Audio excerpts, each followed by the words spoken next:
Good afternoon, everyone. I, Mudita Raj, welcome you to the second day of this faculty development program on qualitative research being organized by RIM, Research and Innovation in Media Research Center of DME Media School, and ITEC, Indian Teacher Education Community. In this program, we will be discussing content analysis, grounded theory, and case study. Continuing with yesterday's discussion, we would today continue our discussion on content analysis. Our guest for today is Dr. D.N. Sansanwal. Sir is the former HOD and Dean SOE, DAVV Indore. He has expertise in research, SPSS, and advanced educational statistics. Today, Sir will be enlightening us about content analysis and also answering the questions that were remaining yesterday. We welcome you, Sir. Thank you very much. Now, I request all the participants, those who posted the questions yesterday in the chat box, which could not take it up because of the time problem. So now I request that those participants who yesterday wanted to ask question and we could not take it up, now today, please, you can post your question first. And after that, then I will start my lecture. No problem at all. So let us first have the questions. So you can ask your question, put it in the chat box. I will see.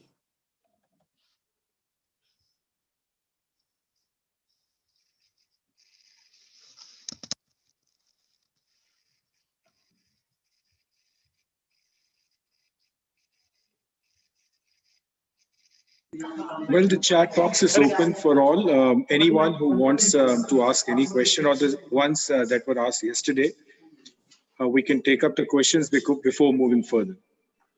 Sir, if you want, I can post all the questions that were taken up yesterday.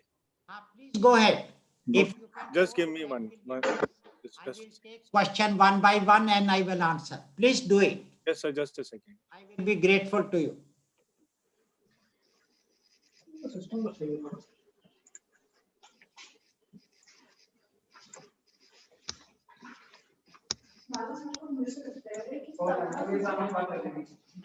Farmers and anti-farmer protesters clash at Delhi.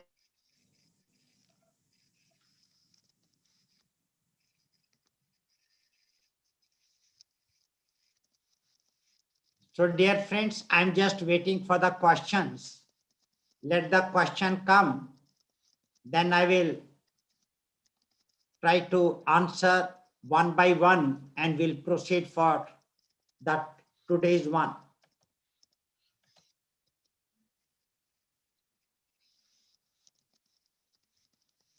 See, when you want to content analysis can be done for the data which you will collect from the interview. Interview is a tool which you use, and through interview you do get information which is the qualitative information. Yes, you can do it, no problem at all.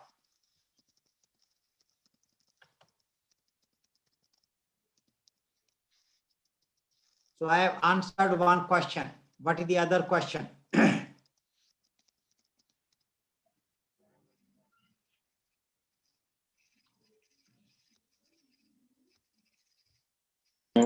Sir, the question is, what are the parameters to be kept in mind when doing a comparative content analysis with respect to psychological and literary parameters? Okay. You read the question once again because I have one more question. Okay. So you read yours. Yeah, it says what are the parameters to be kept in mind when doing a comparative content analysis with respect to psychological and literary parameters? Okay. Say, when you say psychological and literary, when you say parameters, another technical name is a variable. So that you have to decide. And if I have to do the comparative, I can have as many variables as I think is appropriate in that particular situation. So therefore, everything is to be decided by the researcher. Whatever the parameter on which you want to compare, you can compare. Absolutely no problem with that. But to be decided only by the researcher. No other person can decide for him. Another question, that how to do content analysis of media content like Facebook. See, whatever is the media you are having, whether it is newspaper, whether it is video, whether it is audio, whether it is Facebook, or whatever it is, if it is a content, then you can analyze, absolutely no problem. In the Facebook also, if you have the information, then if you have collected it, then you can analyze it. But you should be very sure, why do you want to analyze the information which is on the Facebook? And what exactly is the objective in your mind? Now, without that, it's of no use. Otherwise, you can do the content analysis, no problem at all. So whether it is Facebook or whether it is some other, absolutely no problem at all. WhatsApp or whatever is the media. Another question is how to do content analysis of social media content. Like, I think I have answered this. Mansi has asked both. Okay. Then another question is, I have two questions. Where are the questions? Sir, I will read it out for you, sir. It says, it's a question by Monica God, ma'am, who says, how can we do the content analysis in case we are studying, if we are analyzing the contents of a film? So how to do content analysis in that case? Say, all these questions which you are asking, there is only one answer. Whatever is the matter that you want to analyze, it has to be, number one, the qualitative in nature. And irrespective of the media, I'm not now talking about that. Number one. Number two, you have to decide on what basis you want to analyze it. And that decision has to be done by you as a researcher. That's all.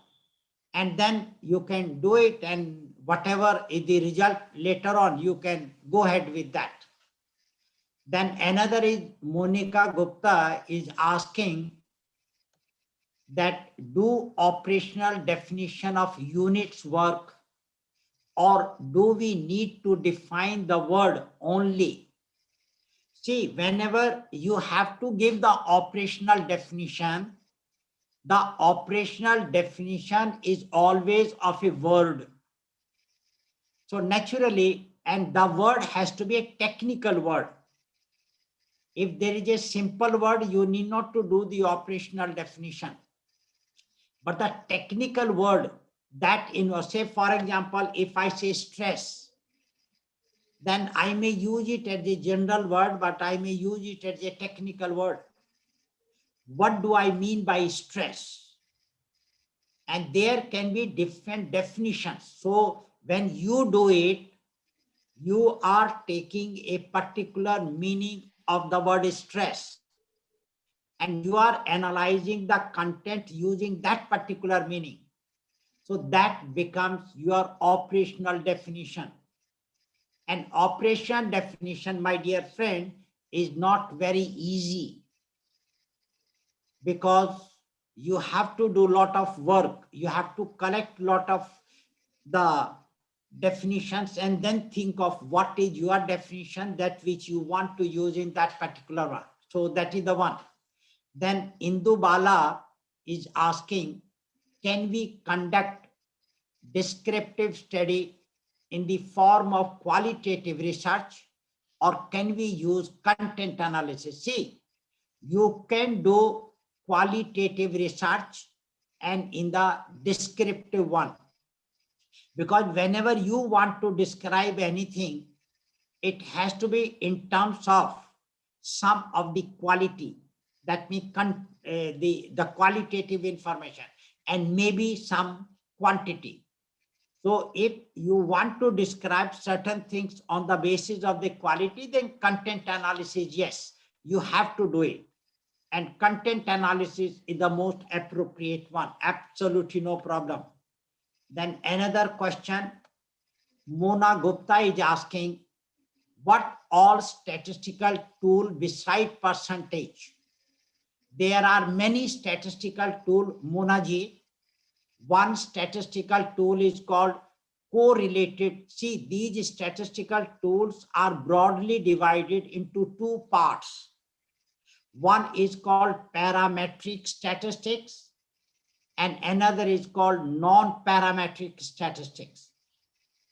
In parametric statistics, there are many statistical techniques like t-test, like one-way ANOVA, like two-way ANOVA, three-way ANOVA, one-way, and we cannot go beyond three-way ANOVA. Because if you go beyond three-way ANOVA, then you come across a interaction term, and that will be the third order interaction. And the third order interaction, it is difficult for you to plot a graph. And therefore, you cannot talk about the trend. So therefore, the SPSS has a limit. And that limitation is you can only do the three-way ANOVA, no problem. Then one-way ANCOVA, two-way ANCOVA, three-way ANCOVA. Okay, then it is your correlation, it is your partial correlation, it is your multiple correlation, it is your factor analysis, it is your regression analysis, it is your discriminant analysis, it is your canonical. So many statistical techniques, and all these, whatever I have said, they belong to the parametric statistics. Now there are non-parametric statistics like chi-square is a non-parametric, like Mann-Whitney U-test is a non-parametric statistic. Okay, and like sign test, it is a non-parametric statistic. Like Friedman analysis of variance, it's a non-parametric. Like this, there are plenty of statistical technique. You need not to worry. But if you have to understand that, then of course it takes time. And you should understand the scales of measurement. If your data are not very strong data, then you cannot use the parametric statistic for analysis. For weak data, you do have non-parametric statistics. So I hope, Mona Gupta, you have understood. I don't know whether you have understood or not. I have only told you the names of the statistical technique which you wanted. Okay, there is another one. Another one is Indu Bala is asking. No, I think that I have done. So we have already answered all these questions. I think we can. Another question, Monica Gaur. How can we content analyze in case study? My dear friend, in case study, in descriptive survey, you get lot of information, and which is the written information, and that you can analyze, keeping in mind the point that you want to do it. In languages, people use content analysis quite heavily. So therefore you can do it. If we are analyzing content of a film, yes, if you are analyzing content of a film, then it is you who have to decide on what basis you want to analyze it. Do you want to analyze on the basis of that there is a particular word which the actor or actress is speaking? In what context are they speaking? Whether the meaning remains the same or different. what exactly the message that particular the picture is giving. Okay, when when you have the picture and if there are titles, then what is the duration of the title that stay on the screen. Like this, there are many, you know, the points with respect to which you can analyze the film.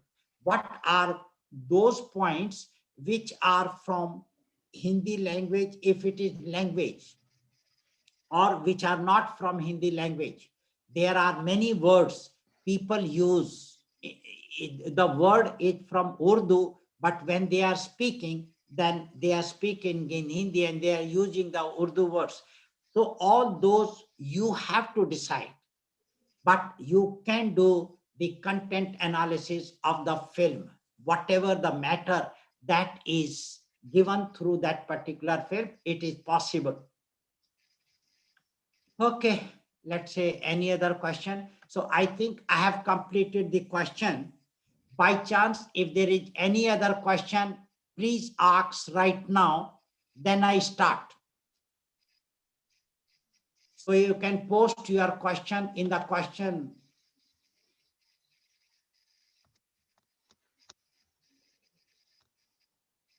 In the chat box, you can put your question if you have any. Otherwise, I am starting now. Sir, I think we're done with questions. Please start.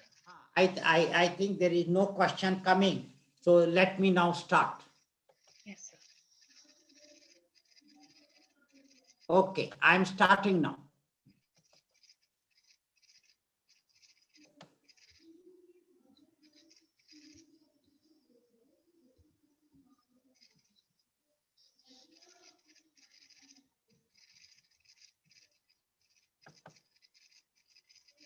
I hope you are able to see this. Yes, sir. Are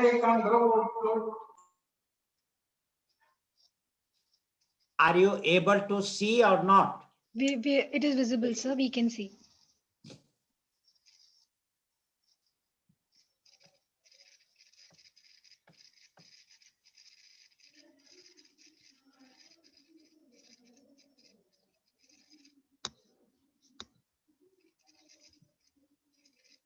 I think I have completed yesterday here. Okay.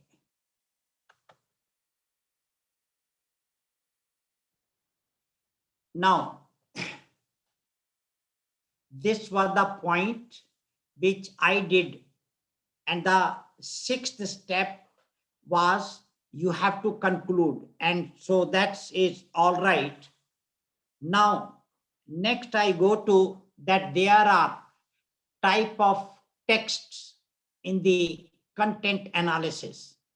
And these have been put under the different types, and text means the matter, whatever the subject matter that you have, that what is the meaning of the text. When you say textbook, that means that book contains lot of information about a particular subject, about a particular topic, etc., etc. So that's what is the meaning of a text. Now, it can be a written text, which you find in the books, you find in the newspaper, and you find in the magazines. Or there may be any other one where you get it, the written matter.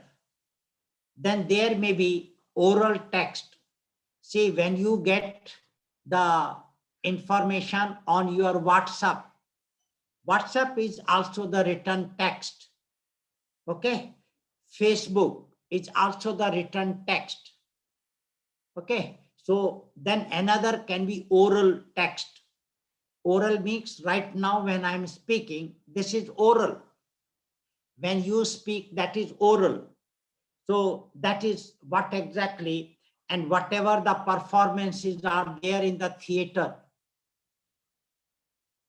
Okay. So they all are the oral one. You know, when you have different serials on the TV. So all these are the oral one. and they are the theatrical, the theater, performances are there, all they are oral one. Then another can be iconic text. They may be some drawings, some paintings, sketches, cartoons, etc., etc. And all these, they do convey some meaning to the person who is looking at it. Okay, so therefore, that is what is the iconic text. Another is a audio visual text, and that is your TV, your radio, your movie, etc., etc. All these, they will be the audio visual, because you can see also and you can hear also. But if it is only the audio one, which is your radio, then it's only the audio part, you don't have a video part, because there might be many messages which must be just in the audio part only. Yes, it's possible. Then another is hypertext. This hypertext we are using in the context of the internet. Whatever the messages, whatever the information that you get through the internet, then that is titled as hypertext. So these are the 5 types of the text, or you can say content. Okay, or you can say the information, the qualitative information, but there may be some quantity also. But when you talk about content analysis, then you are only considering the qualitative part of that. Okay, so these are important for you to understand. Then another important is that the types of the content analysis. One yesterday I told you, and now this is another one. And there can be only 2. One is the conceptual, another may be relational analysis. I'm sure all of you know that there are subjects where so many concepts are there, and there are subjects where so many relationships are put in the sentences, in paragraph, etc., etc. See, when you read a book, okay, the story book, or sometime you might be reading some other book, and when you are reading, then sometime they refer that such and such was the mother of such and such, expressed relationships. There might be certain concepts also there. And I need not to go more about the concepts. There are different type. There are abstract concepts. There are concrete one. But well, that I do not bother. Then this conceptual analysis establishes the existence and the frequency of the concept. So when you analyze from the concept point of view, then you have to see that how many times that particular concept has come.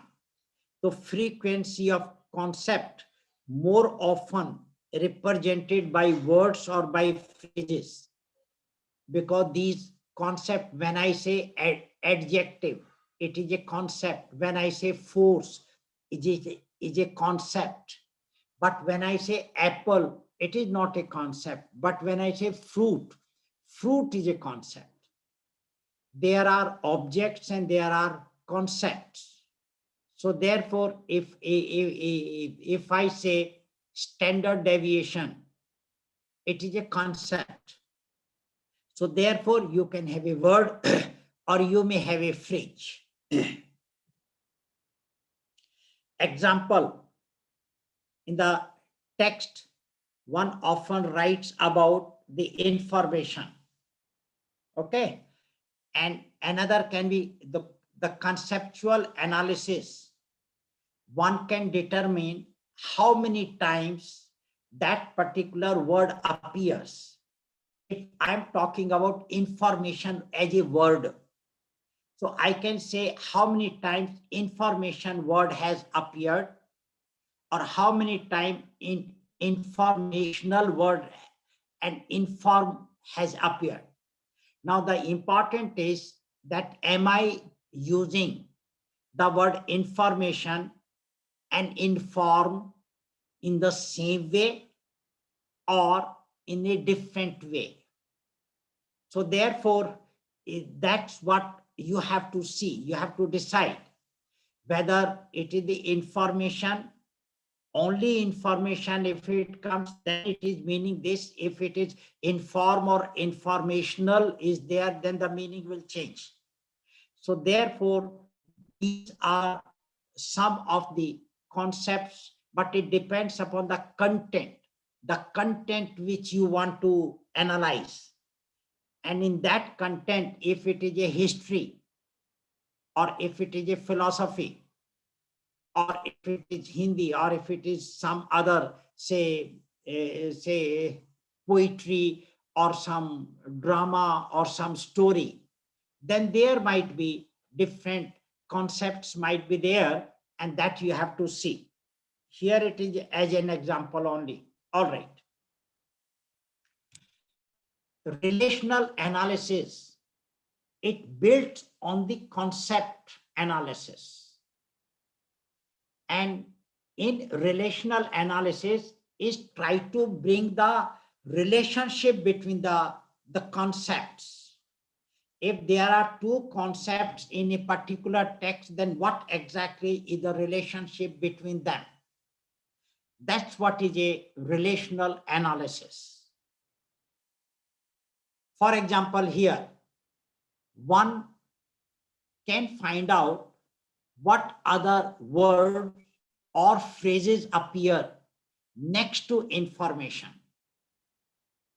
and then determine what different meaning emerge as a result of these grouping.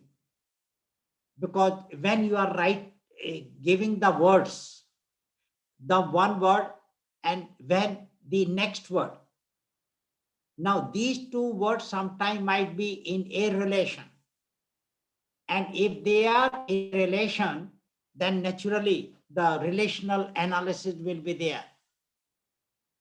So that's what you have to see. Relational analysis, it as conceptual analysis, it starts with identifying the concepts present in the text or the set of a text, and then you are finding the relationship. So relational analysis begins with the act of identifying the concepts, because if you do not have the concepts, then you cannot think of the relationship. So you have to identify what are the concepts. So concept analysis is the most important. And without concept analysis, relational analysis, one may not understand. And that has to be there either in the text, whatever the text is there, I already told you, and or the set of the text. That's what you have to do. Now, this concept analysis, that remains up to the concept, but relational analysis, it goes beyond exploring the relationship between the identified concepts. That one can go beyond relational also.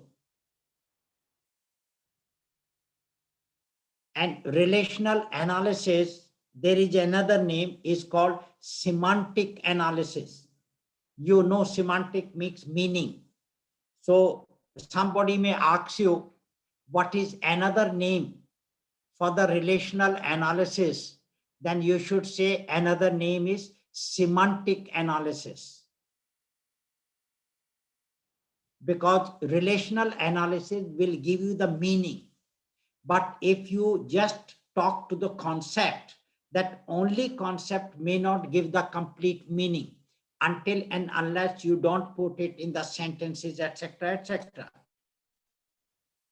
Then the focus of the relational analysis is to look for semantic or meaningful relation. That I have said, that fine, nice. Now, the essentials of the content analysis, the 6 important question. Number 1 is, what data are analyzed? Then how are the data defined? Then from what population are data drawn or taken? Then what is the relevant context? In what context you want? And then another is, what are the boundaries of the content analysis that you have to draw? These are the 6 important points that has to be. And the 6th one is, what is to be assessed? Please see, here we are not using the word measured. There is a difference between assessment and measurement. Now you know that when it is a NAAC, complete is National Assessment and Accreditation Council. It is never said National Measurement and Accreditation Council. I'm sure you understand the difference between the measurement and assessment. In one sentence, measurement gives you the complete information about the variable, and assessment gives you the incomplete information about the variable. Your weight, it can be measured because people can tell you the complete weight at that point of time. Height, it can be measured because someone can tell you the complete your height at that particular moment, at that particular age. But if it is your reasoning, no one can tell the complete information about your reasoning, that how much reasoning ability do you have. No one can tell how much stress you have. No, there are many things you can never. So therefore, that's what is important. And that is why in content analysis, what you are doing is not measurement. It is the assessment that you are doing. And if you have the numbers, then also it depends upon the variable related to which you have.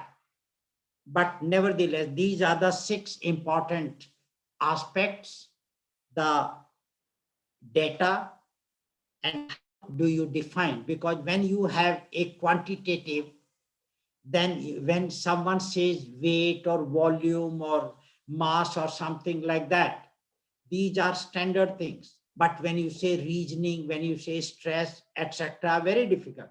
When you say home problem, social problem, school problem, management problem, media problem, now all these have to be defined.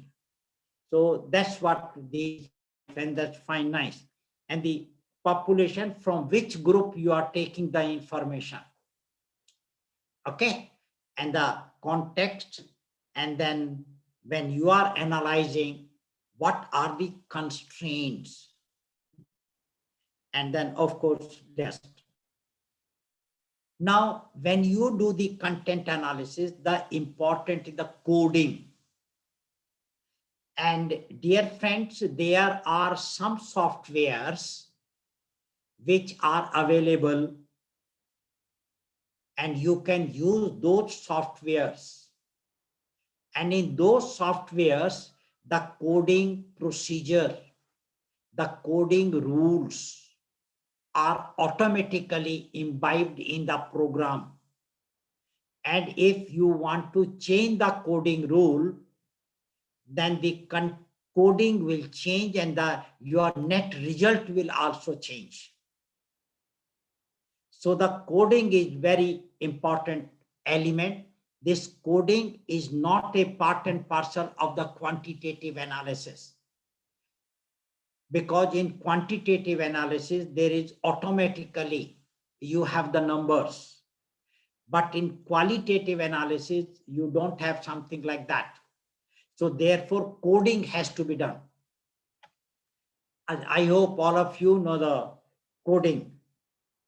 Because when the annual examinations are there, the university examination, the board examinations are there, and those, the answer scripts are there, there is a roll number written. And those roll numbers are taken out and then codes are given.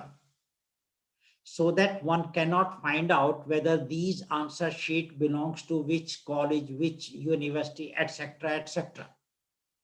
University you might be knowing because you have got a letter from the university, but which student of which college, that you may not be knowing. The university may not really inform about the which college answer sheet they are giving to you for examination. So coding, is to be done. Your car number is also a code. Your mobile number is also a code. Your account number in the bank is also a code. Your Aadhaar number is also a code. All these are codes, etc. They don't mean more than that. Okay. So now this coding in content analysis is the same as coding answer sheet, etc., etc., and summarizes the responses into the groups. It reducing the number, because when you are coding, so all those codes which you are using, they will reduce the responses because you are now categorizing or classifying the information using that. And then, of course, it makes your comparison quite easy. Because once you code it, then it's easy, you can compare.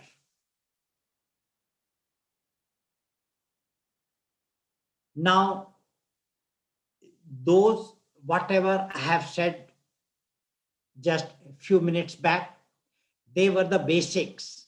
And now we go to the conceptual analysis. And in conceptual analysis, we only talk of the concepts. Okay. Now, in this one, what one has to do is, then number one has to decide the level of the analysis. Okay. What do we do in this? You have to decide whether you want to code for a single word or a set of the word or the phrases. If you want to code for single word, then naturally throughout that particular content, you have to follow that. But if you decide that sometime you are coding for single word and sometime you are coding for the phrases, that decision has to be in the beginning. Otherwise, if you have decided that you want to, first of all, code for single words, and when you are reading the content and you are coding for the single words, but while reading, you do come across that there are many phrases. But in the beginning, you did not decide. Then what you have to do, now you can remodify your coding procedure that you want to code for single word and you want to code for phrases also. So my suggestion is, when you think of doing the content analysis, whatever is the content, since you do not know about that particular content, you have not read it, so it's better to first read a quick reading. And when you are doing a quick reading, then you really can see whether you should do this coding for a single word, or you should be coding for the phrases, or the coding for what. And if you do it without going through the text, then of course you may have to redo some time.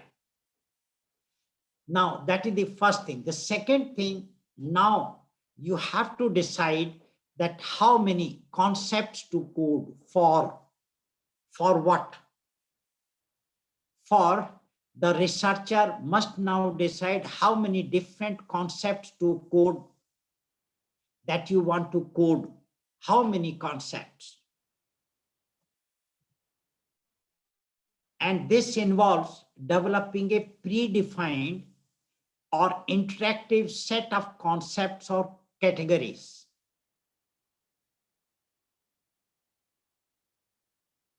Okay, that you can do it. The researcher must decide whether or not to code for every single positive or negative word. If you want to code for positive word, then you code only for positive word. If you want to code for negative word also, then what is the code for negative and what is the code for positive words? Okay. Or you want to code that words which are just coming once, or you want to code for those words which are most relevant in that particular situation. This decision has to be of the researcher, and that is why one particular content different researchers can analyze and their coding will be different, because your focus will be something else and some other person focus may be something else. So therefore you must have seen, that is why in literature there are many researches conducted on Mahadevi Verma's writing, or Munshi Premchand writing, or Mahatma Gandhi, or any other one, Vivekananda, because all these were the philosophers and you had 100% the content, the written words were there. So therefore, now why so many researches? Because somebody is analyzing the content by keeping some points in the mind, and some other one is keeping some other points in the mind. So that is why. So whatever the points that you want to keep in the mind, then you have to code for that.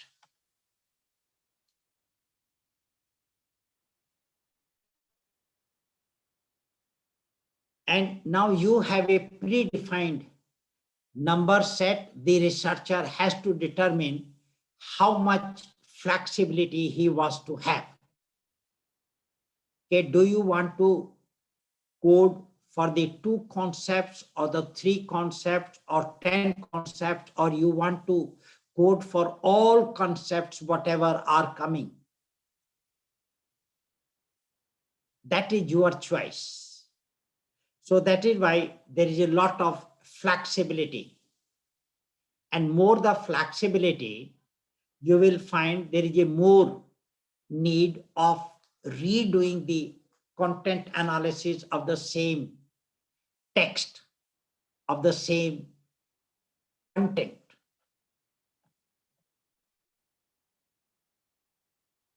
And one can see whether the researcher codes only from the predefined set or allows him to add relevant categories not included in the set. That's what I say, that once you have decided you want to change, you can change. It's quite flexible. it is not very rigid.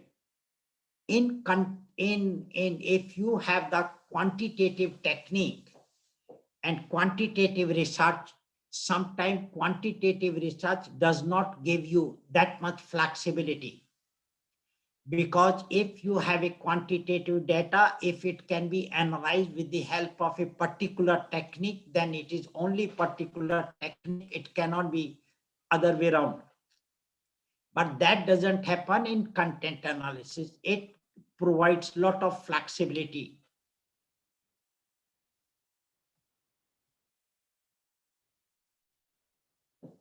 Then you can determine the number that determine a certain number and set of concepts, allow a researchers to examine in a text for specific things. If you want to do that, you can do it depending upon your objective. Then the level of coding, there will be flexibility in the level of coding. It allows new important material to be incorporated into the coding process that could have significant bearing on it.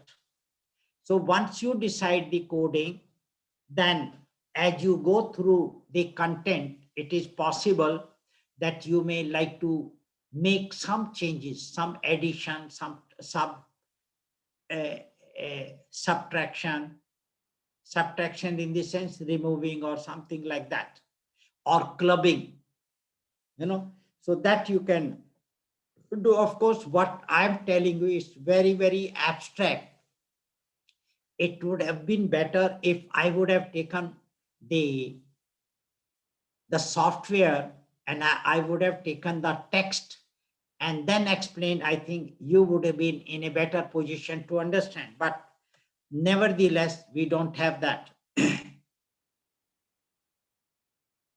Then once you have done that coding part, then the third step in the conceptual analysis is decide whether to code for existence or frequency.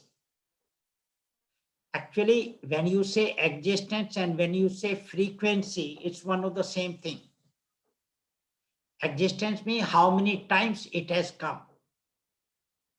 When you are on the road, how many cars manufactured by Suzuki you got, or how many cars of Honda you passed on your way. And if you say I passed only 5 Honda cars, then 5 is the frequency. So therefore you have to do that. And now after certain number and a set of concepts are chosen for coding, the researcher must answer questions like this. Number 1, code for existence or frequency. This is important because it changes the coding procedure. Because when you are saying existence and when you are saying frequency, means you are putting the tallies.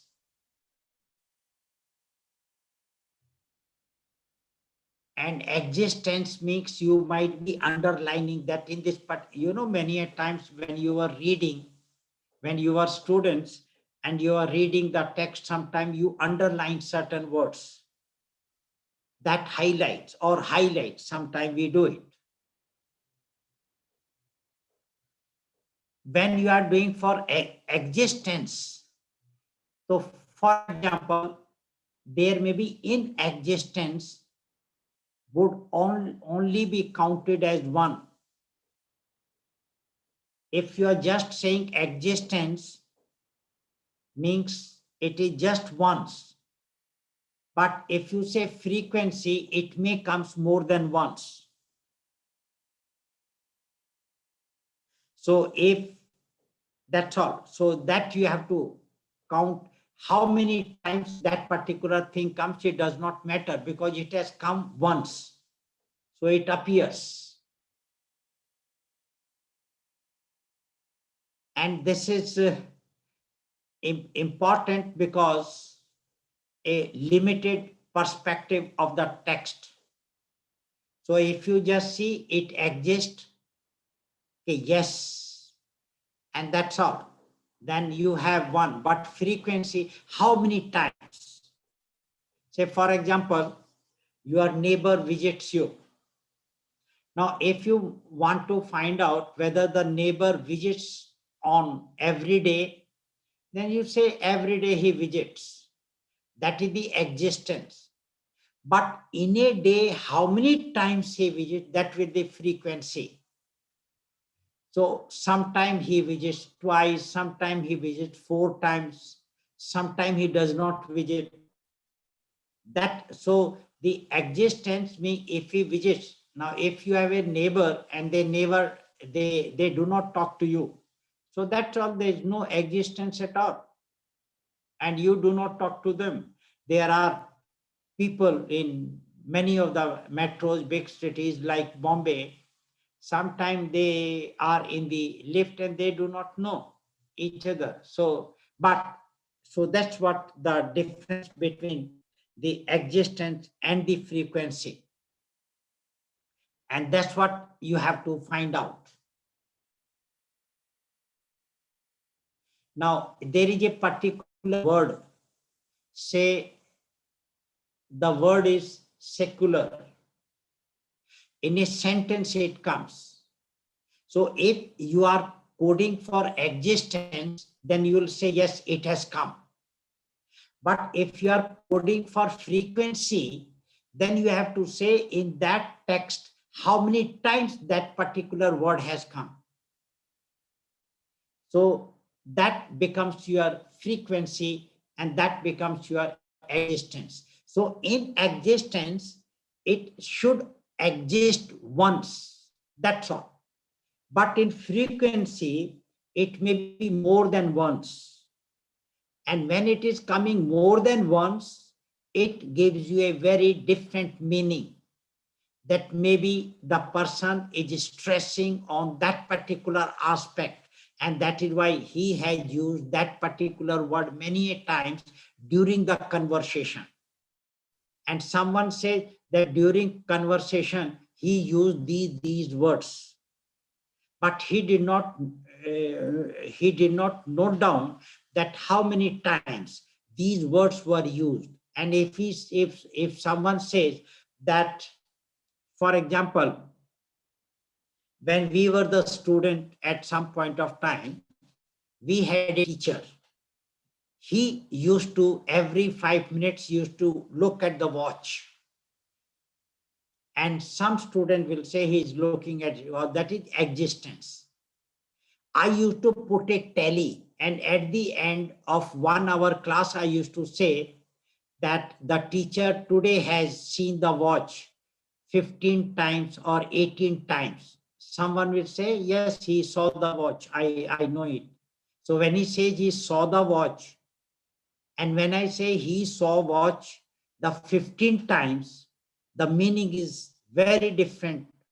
So therefore, when you are coding only for the existence, and when you are coding for the frequency, the conveyed will be very, very different meaning. So that's what is more important.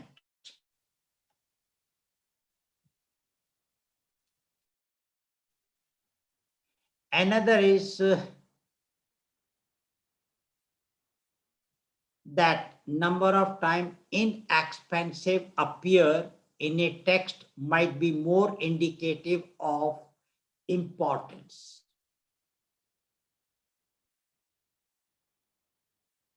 Okay. Then knowing inexpensive appear, inexpensive is one word, and it might be the person might have used it 50 times. Okay, that knowing inexpensive appears 50 times, and compared to 15 appearances of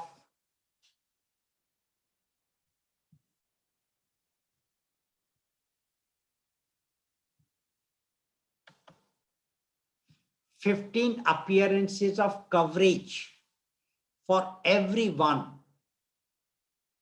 then might lead the researcher to interpret that suppose if LIC is inexpensive, is trying to sell his health care plan based more on the economic benefit, but not comprehensive coverage. If the LIC person says that this policy is inexpensive, and that appeared 50 times, as compared to 15 times appearance of coverage for everyone. These are the two words. One word is inexpensive and another word is coverage for everyone. And you find when you read inexpensive is coming 15 times and coverage for everyone is coming 15 times. One is 50 times, another is 15 times. Then because inexpensive is coming 50 times more, that means then that person is putting more emphasis on the benefit, the economic benefit, but not the comprehensive coverage. Because for the comprehensive coverage, it only comes 15 times. So therefore, these frequencies which you count, then you have to interpret keeping the context in the mind. So that's what is done. So I hope you are understanding to some extent.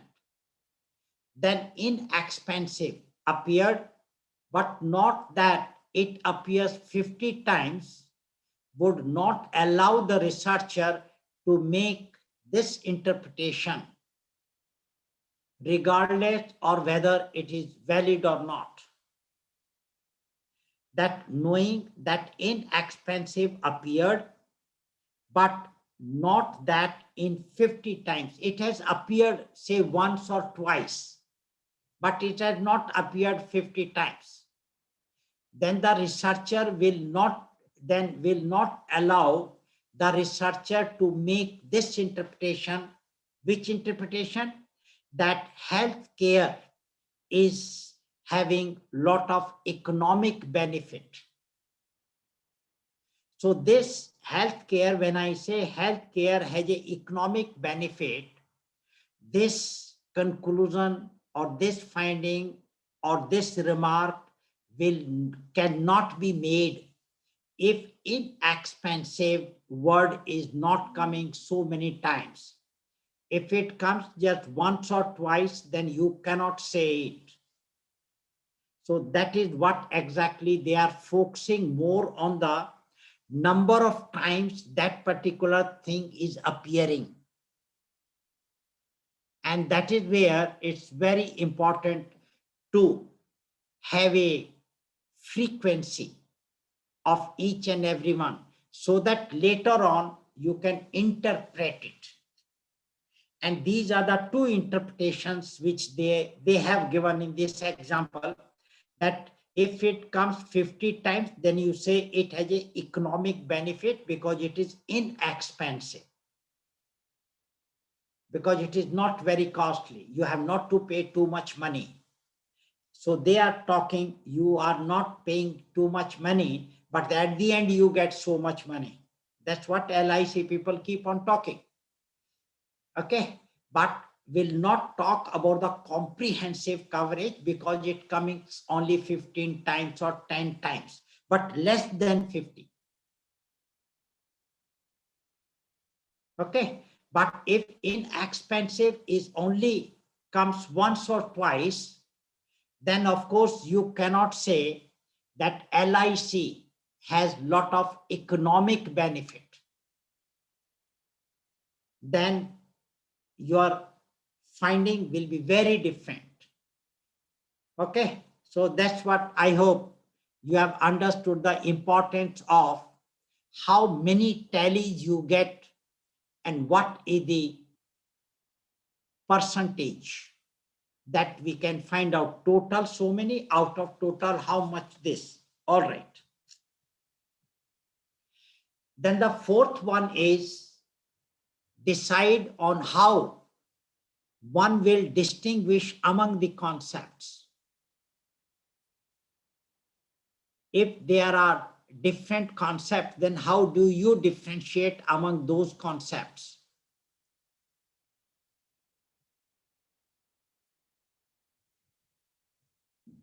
Say, in the last example which I have given, you can see that here one is a inexpensive and another is a coverage. Now these are coverage for everyone and the inexpensive. Now these two concepts, how exactly they are different. And some of the concepts might be quite close and may not be very easily. Say, for example, if you have a concept like correlation, and if you have a concept like association, sometimes people do not really differentiate between these important concepts. But otherwise, there is a lot of difference between these concepts. So researcher must decide the level of the generalization. That is whether concepts are to be coded exactly as they appear, or if they can be recorded as the same even when they appear in different forms. There might be some, I'll give you an example, there might be some words, and sometimes these words may appear in a slightly different form. And when they are appearing slightly in the different form, then whether you should code them differently or you should code them exactly the same as you have coded earlier. For example, that expensive might also appear as expensiveness adjective. Now, when someone is saying it is expensive and sometimes it is coming expensiveness, whether both are different or they are the same, that decision has to be done by the researcher only. The researchers need to determine if the two words mean radically different things or the similar, though they can be coded as being the same. So that decision has to be taken by you as a researcher. Do you want to, you think that expensive and expensiveness, whether both are meaning the same or they mean different? If they mean different, you have to code them differently. And if they mean same, then of course you can have the same coding. So because I'm talking of a conceptual analysis, so understanding the word concept is very important. Then another is that you have to level of implication. That is important. At what level will you be will you be using that type of thing? This entails more different in tense and spelling, such as expensive and expensiveness. You can see expensiveness and expensive. The intensity, the tense, that's very important. Then determining the level of implication would allow the researcher to code not only for the word expensive, but also for the word that imply expensive.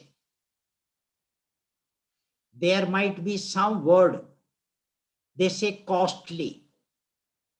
Now, costly and expensive word is different, but the meaning is the same. So if that word comes, then it has to be coded the same as you are coding expensive.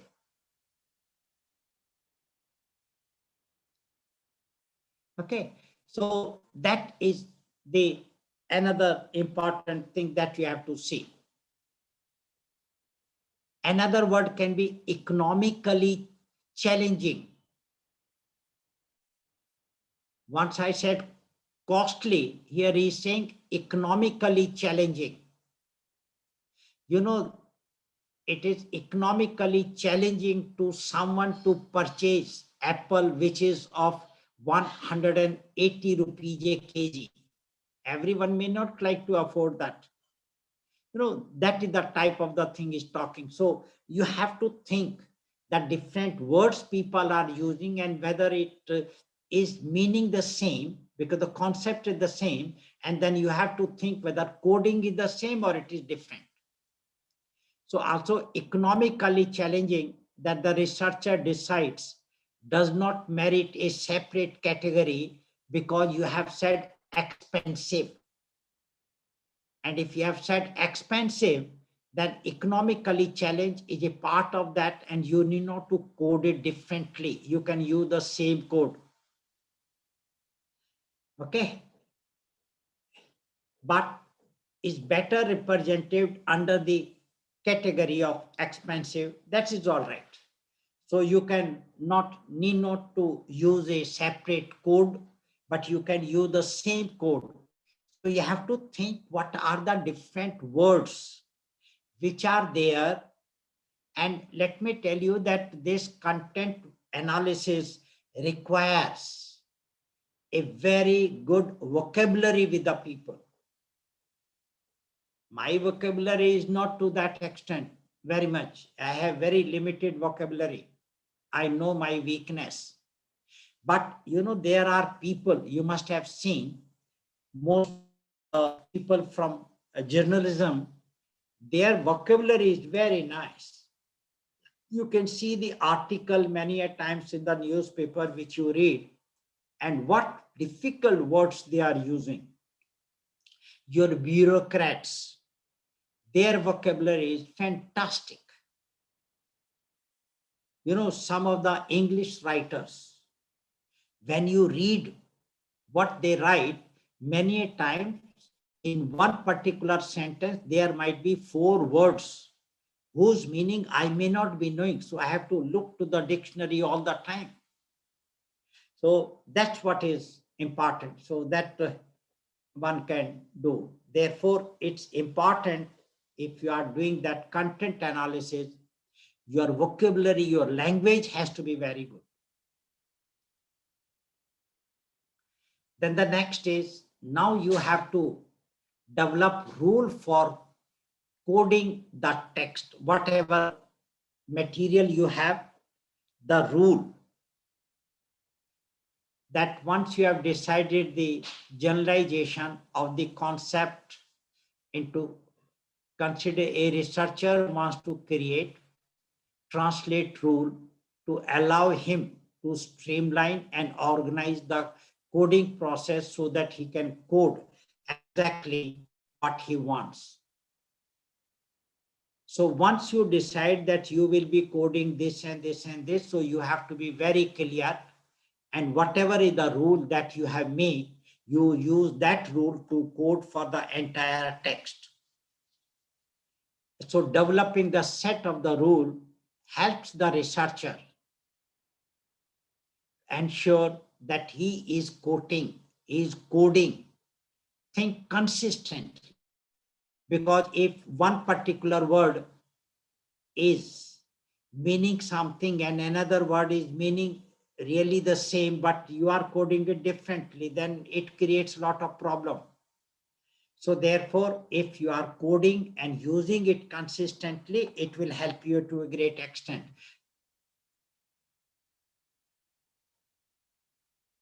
For example, that economically challenging as a separate category from expensive. in one paragraph, then coded it under umbrella of expensive. When it occurred in the next paragraph, the data would be invalid. You see, if these two words, economically challenging and expensive, if you are saying both are same, but when in some other line, the word economically challenging is coming, it might be giving a different meaning. And if it gives a different meaning, but you have already decided to code as expensive, so then it means that is faulty. That's not quite all right. So that is why, again, I suggest that before you start doing the content analysis, it's better to go through the complete content first, and then you take a decision if you are doing a conceptual analysis. And of course, the interpretation of the data, with whatever the information you get, on the basis of that you have to interpret, and that interpretation will be invalid. Okay, so therefore the translation rule, it helps the person in coding so that there is a consistency and there is a coherence.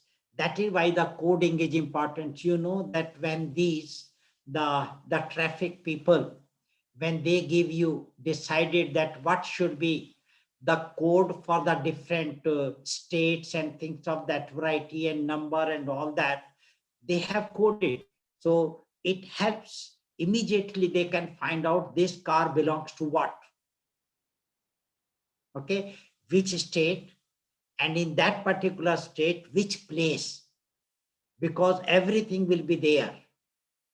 Because the first is a state, and then the number that comes within that particular state, what is the district or something like that, that number will be there. Okay, so that you have to have everywhere the same. So you go Maharashtra, you go Andhra Pradesh, you go Karnataka, you go Goa, anywhere you go, the same scheme is being used by the traffic police people, and therefore you know that.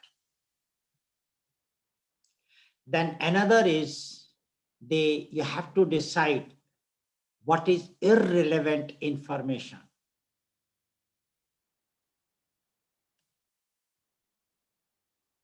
And irrelevant information, you have to ignore it. And if you do not want to ignore, then you have to re-examine and you have to change your coding. So you have to have the coding system now. If you ignore, then it's perfectly correct, nothing wrong in that. But if you decide not to ignore because earlier you thought it is irrelevant, but later on when you continued, you found it is very relevant, and therefore now you want to code it.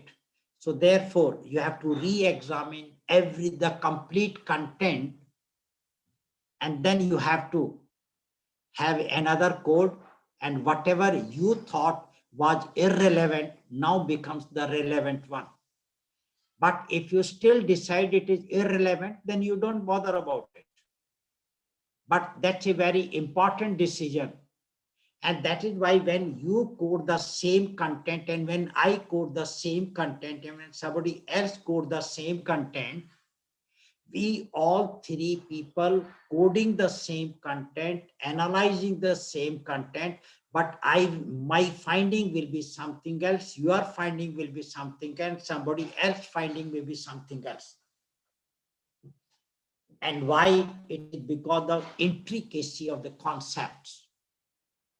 Because you take the meaning in some other way, somebody else in some other way, I have done it in some other way.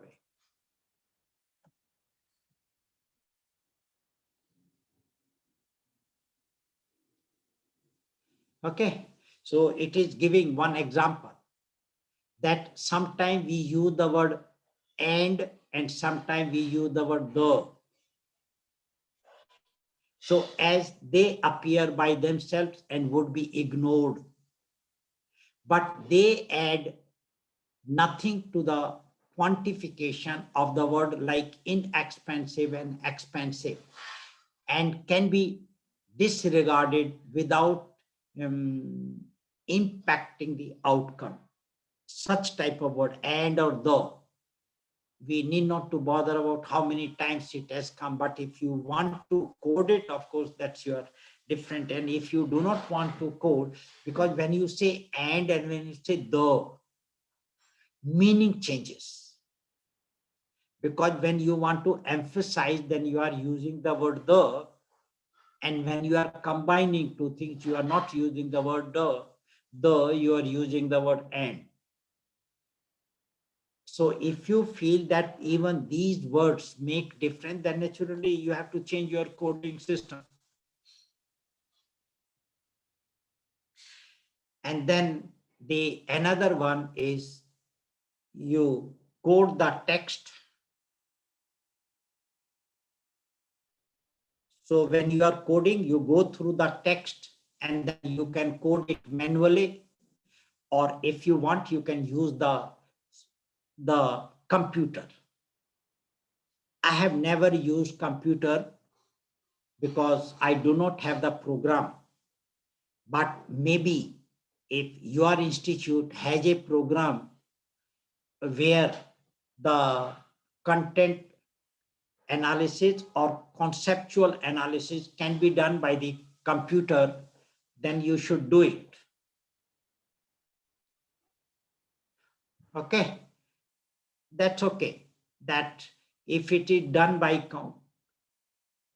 if the computer is doing it, it is fast, but the computer cannot go beyond the program, whatever the program that has been developed.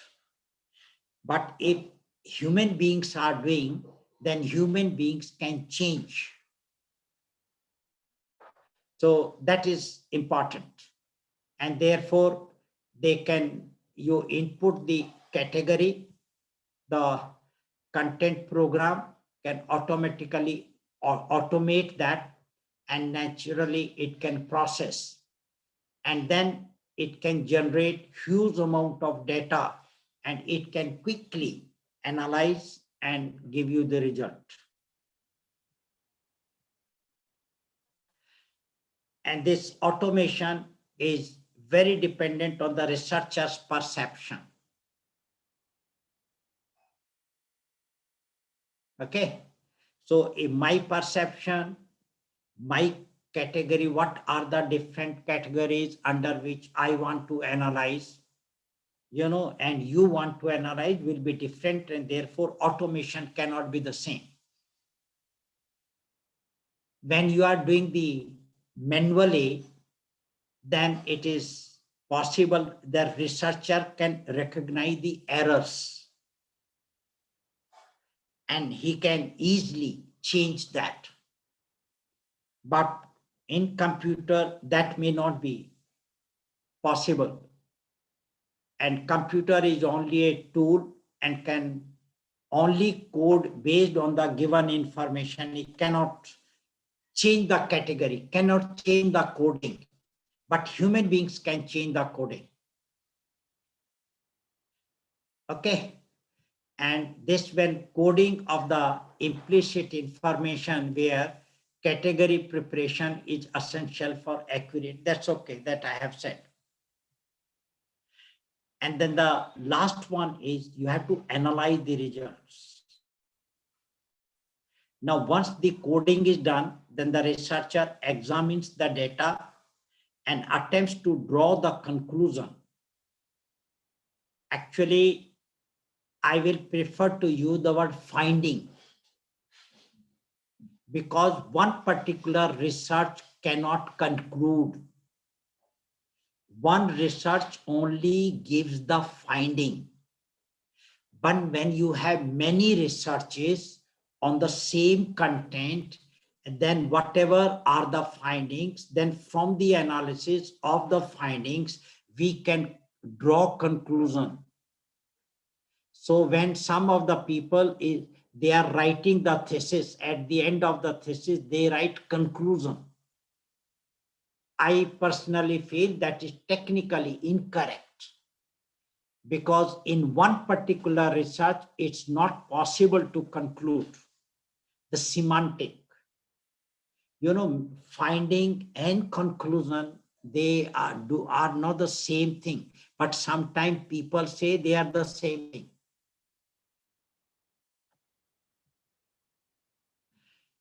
Okay, and before you arrive at your finding, I will say finding, the researcher must decide what to do with the information in the text that not coded. You had left many information without coding. Then what will happen to that particular information? That is the decision the researcher has to take. And one's option includes either deleting or skipping over unwanted material, or viewing all information as relevant and important and using it to re-examine, reassess, and perhaps even alter one's own coding scheme. Because sometimes you may not be coding the complete data. If you are coding complete, then there is no problem at all. Then this particular point will not come. But if you have left some of the content without coding, and you have not coded, it will not come in your analysis and it will not be the part of your conclusion. So then you have to rethink. So therefore, it is better that before you start doing the conceptual analysis, you have to make up your mind and understand what conceptual analysis all requires. So if you understand, then you can use it when you are going ahead with your. Now, this is all about the conceptual analysis.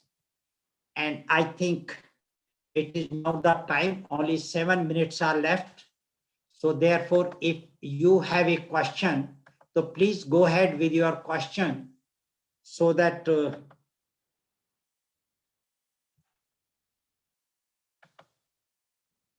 so you can go ahead with your question so that I can complete within 7 minutes or 8 minutes. Over to the organizers and the participants if you have a question, because otherwise the relational analysis will take another 1 hour or so, 1.5 hours or maybe.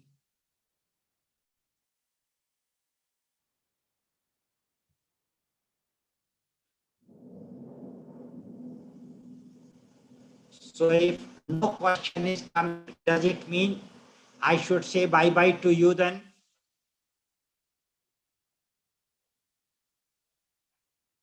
Sir, if we could just wait for a few questions. I request everybody to please post their questions in the chat box.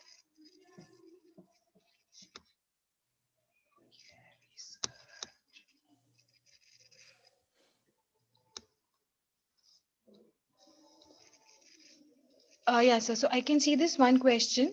So this question says, when we're using computer programs for content analysis, can we say that we can forego the biases involved? We can forego the Biases involved while doing a content analysis? yes, because then the content analysis will be done by the program, and that will be naturally bias free. That is 100% correct. Also, sir, one more question related to the same software we have over here. People are saying that they use NVivo software for content analysis. Sir, they want to know that you said that you can change the parameter of analysis if being used, if being done by a human, and a software doesn't change that. So does that help the case of the research, or it increases the chances of biases? Say, there are two things involved in this particular question. One is if you are using a particular software, and if that software has a option for changing the criteria of your analysis, then you can use that option. And some of the softwares, they do provide that option. But if the software does not have the option, then my dear friend, then whatever the limitation of that particular software, you have to go with that. So therefore, everything depends upon the software which you are using.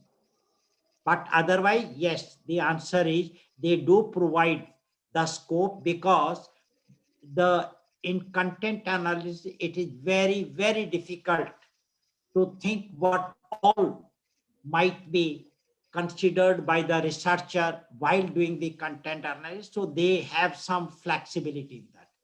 Next question. So, this is the last question that I can see in the chat box.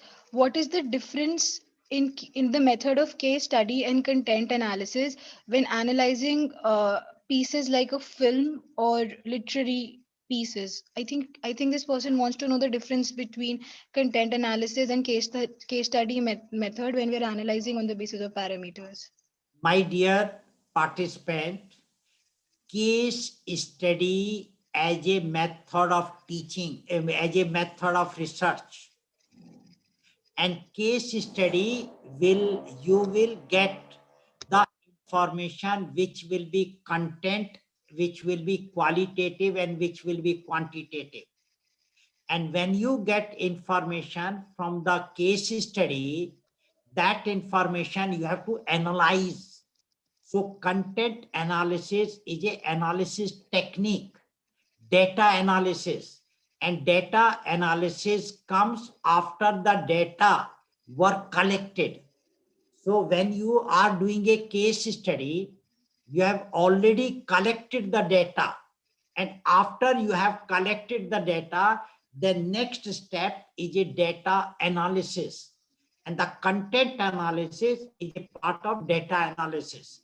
So whether you get information by doing a case study, or you get information by doing some descriptive survey, and descriptive survey, there can be different, maybe say your ethnography, or sometimes some people, they stayed with the different families and they keep on, observing and keep on analyzing. So that can be done. Okay. Sir, our next question is from Dr. Baburam. He wants to know, please make an exemplar content analysis. So he probably wants you to give an example of a content analysis that can be done, sir. Okay. Say I have the one is Baburam Pani. Is that right? Yes, sir. Okay. He is asking, Baburam Pani is asking that please make an exemplar content analysis. Absolutely difficult, my dear friend. I will not be able to do it. Okay. Then another is Marak is asking how to do content analysis for questionnaire. My dear friend, the questionnaire is a tool, and when you are collecting the information from the questionnaire, then is it a essay type? If you have the question which are open-ended question, then when the people are writing, are you allowing them to write one sentence? Are you allowing them to write pages? And if the answer is yes, then you can do the content analysis of the information which you get through the questionnaire. That is number one. Now, on what basis will you do the content analysis, the information you are collecting through the questionnaire? Well, that will depend upon your objective. because objective will decide the variable. They will have the variable, and taking that into cognizance, you can do it. Next question is another, again, Pani is asking another question. Is it only theoretical? Yes. Because if you have experimental, then in experiment, you have the quantitative information. And the quantitative information, the data cannot be analyzed with the help of a content analysis. So it has to be only the theoretical or whatever you say. Okay, there is another Rai is asking, which software can we use for coding and content analysis? Dear friends, if you go to Google and just type, you will find there are so many softwares are available there. So that's okay, that you can find it from there. Okay, any other question, Raj? No, sir, I don't see any other questions. Thank you very much. So, sir, on behalf of DME and RIM, I would like to thank you for sparing time for us. And I would like to thank all the participants who joined. Hope to see you all tomorrow for day 3 of this 3-day faculty development program. Thank you. Okay, thank you. Bye-bye.